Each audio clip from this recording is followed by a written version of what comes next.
నిజామాబాద్ జిల్లా స్వరూపం రాజకీయ స్వరూపం మారిపోయింది. అక్కడ టీఆర్ఎస్ వర్సెస్ బీజేపీ అనేది ఎస్టాబ్లిష్ అయినట్టుగా కనిపిస్తుంది.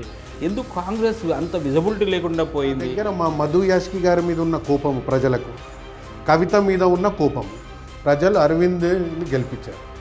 మధు యాష్కి మీద ఎందుకు కోపం? ఇప్పుడు మధు యాష్కి గారు కూడా ఎంపీ అయినంత మాత్రాన ఢిల్లీలో ఉండి సోనియా గాంధీ గారితో రాహుల్ గాంధీ గారు తిరిగితే చాలా మంచి విషయం. కానీ మన నియోజకవర్గ ప్రజలను మర్చిపోవద్దు.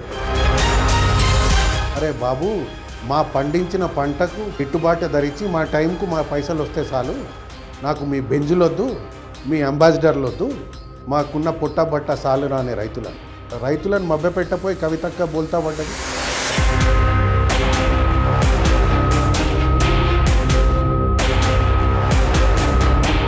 చాలామంది చాలాసార్లు కాంగ్రెస్ని, ఇన్ఛార్జీలని, పిసిసిని, ఏఐసిసిని అందరినీ నానా మాట్లాడినా కూడా వాళ్ళని క్షమించి వదిలేస్తున్నారు. ఇంట్లో నలుగురం ఉంటాం సార్, ఒక అన్నదమ్ముడు తప్పు చేస్తూ ఉంటాడు, సర్దుకపోతాం.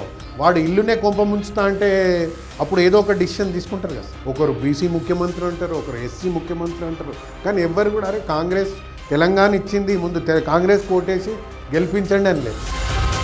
అదే దెబ్బతీసింది మమ్మల్ని.